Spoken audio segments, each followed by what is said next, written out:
So I want to show you how you can program your TI-84 calculator to do right-hand Riemann sums.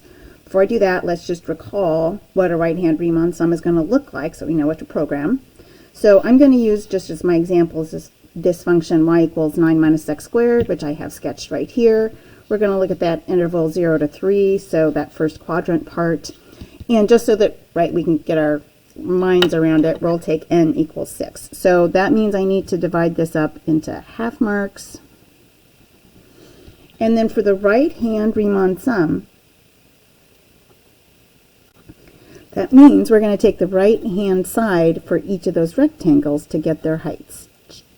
Right, so we're going to go from the right-hand side of each of those, come up, get our height, right, etc. Okay, well, I can't draw rectangles today, but you get the idea. So let's think about what we need our calculator to do. Right? It's this repetitive process, and that's when programming is super helpful. Right? We don't want to do the tediousness of punching in all of those values. We want the calculator to do it for us. Okay? So what we want to do is calculate the heights at the different x values, right, as we go through. And those heights times the width, right, will give us the area for the different rectangles. Okay, so there are a couple of different ways, right, we can do it, but let's think about that first x value that we're going to have. Right? So that first x value, so x sub 1 is equal to, right, a, or we go from a to b. In this case, a is 0, b is 3. The first x value where we want to evaluate for a right-hand sum, right, is a plus 1 delta x. Okay? And x sub 2 is going to be a plus 2 delta x's. Okay? And then the last one we want to do, say x sub n, right, is a plus n times delta x. Okay. So these are the different x values. I need the height at each of those, and I get the height by evaluating my function at those, right? So my first height is y at x sub 1, right, etc., y at x sub 2. And then I need to multiply each of those times delta x, and that will give me the area of the rectangles. And then, right, I want to add all of those up. Now, because, right, we can use the distributive property and factor out those delta x's, what I'm actually going to do is I'm going to find the sum of the heights,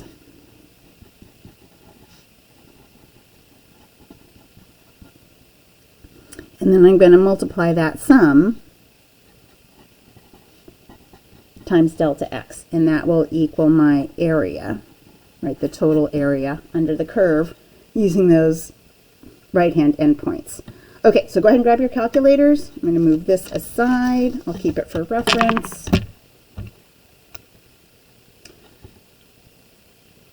Okay, I'm going to zoom down just a little bit. Focus. Okay, so on your calculator, and you're not going to be able to see the buttons, but the one that we want, right, the ones that we're going to be using are program and yvar, or the vars here. So these two buttons are where I'm going to go. Okay. So program first. Okay. You can see these ones that I have right in here already. I'm going to go over to new. We're going to create a new one. Notice it's on alpha. That means that, right, you can get to, on my calculator, they're green. Right, so the little letters, the alpha letters. So I'm just going to call this one right. So it's going to take me a second. R-I-G-H-T. Okay, and then once you hit enter, it takes you right into a different kind of screen. Notice we have this colon right here. So now the next time you hit program, it's going to look different. Okay, so go ahead and type program again. So the only two menus I'm going to use today are Control, the CTL, and I/O for input output. So we're going to go to input output. Input, right, is where you take information from the user. Output is where you display it back out. So first thing I want to do, and I'm not going to make this look pretty, right? If I've got time, I have it programmed on a different calculator. I can show you how to make it look pretty. But we're just going to prompt. So prompt is going to ask the user for the different values, right? So if we think about the values that we're going to need, right, we need to know A, we need to know B, and we need to know N. Okay. We're going to go ahead and we'll put that Y value into our Y equal screen, and we'll do that in just a second. Okay, but we need the user, right, when you're doing it, to prompt for A, B, and N, right? So we're going to prompt, and then we're going to give it the alpha letter. So it's just like a variable. So we're saying, okay, A is going to go into, right, whatever value we put there is going to get stored into A. Okay. And then we're going to do it for B. So program, input, output, prompt for B. So I'm using the alpha to get to the B. And then we're going to do the same thing. We're going to prompt, so program, prompt for N. All right. So now I have my A, B, and N. So we need to know our delta X. Let's let that be D, right? D for delta. So how do we calculate delta X? Remember, it's B minus A over N. So we're just going to set that up. So parentheses, because I need the B minus A in parentheses. So B minus A, parentheses, divide N. And I want this to store into delta X, right? I want to save this as my delta X. So there was one more button, and it's the store down here by the 1. Okay, so now I'm going to store. Notice it gives me a little arrow there. So this is going to get stored into D for delta. Okay, so now D holds my delta value. Okay, I'm going to scroll down just a little bit. Now I need a counter that's going to run through, right, all of those iterations, right, x sub 1, x sub 2, x sub 3, down to x sub n. Okay. So for that counter, first thing I want to do is I want to initialize it. So I'm going to let, let's see, we'll have I be our counter, and then S is going to hold my sum. Okay, so I'm going to use I for the counter, S for the sum. So I'm going to initialize those, and I'm just going to store 0 into them. So 0 I'm going to store into S, and 0 I'm going to store into I. Okay, so now we're going to do the loop. So this is the control option. So go to your program. So I'm going to use a for statement. You can use different ones, but for is the easiest for this. So for, option 4, and then I, and we're the comma up above the 7 for I from 1 to n, right? So if I'm doing right-hand endpoints, I use x sub 1 through x sub n, and I can use n, right? Because we have a value there that'll stop.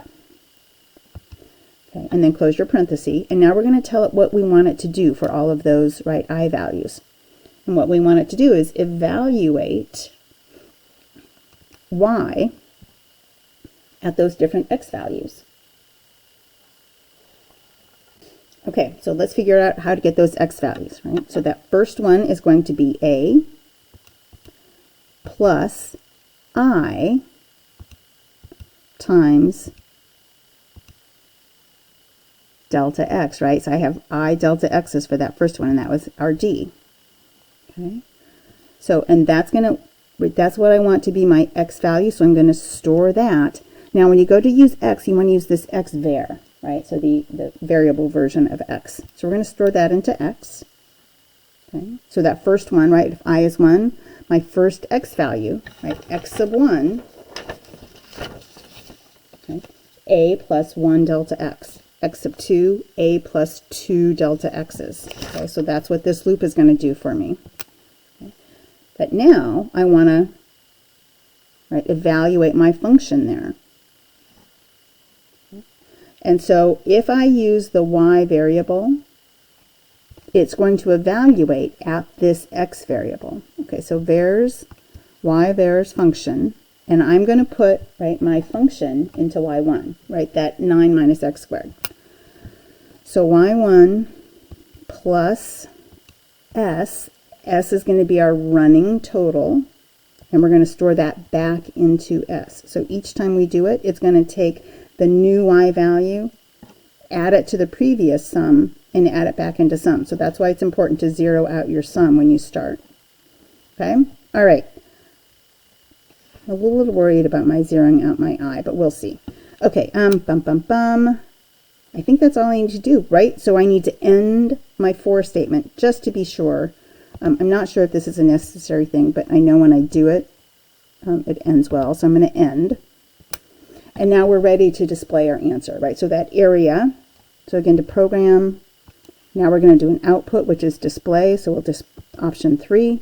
So display, and I want it to be, right, the area. So that is S times D. So the total of the sums of those heights times that delta X. All right, so we'll quit. I'll show you I have that already in my y equals screen. 9 minus x squared. Okay, so I'm ready to go. And let's go ahead and run it. So to run it, we go to program, and we're going to execute. So we're going to execute my function, or my program is option 5. So hit enter, yes, that. So it's going to prompt me for A, which is 0, and B, which is 3, and N, which is 6. And there's its approximation, 15.625. Now, you can verify that you get this, right? How would we do that? If we wanted to just make sure we had the right value, it's like, okay, do I trust my program or not? Right, you could actually find those, right, the right-hand endpoint approximation. A is 0, B is 3, N is 6.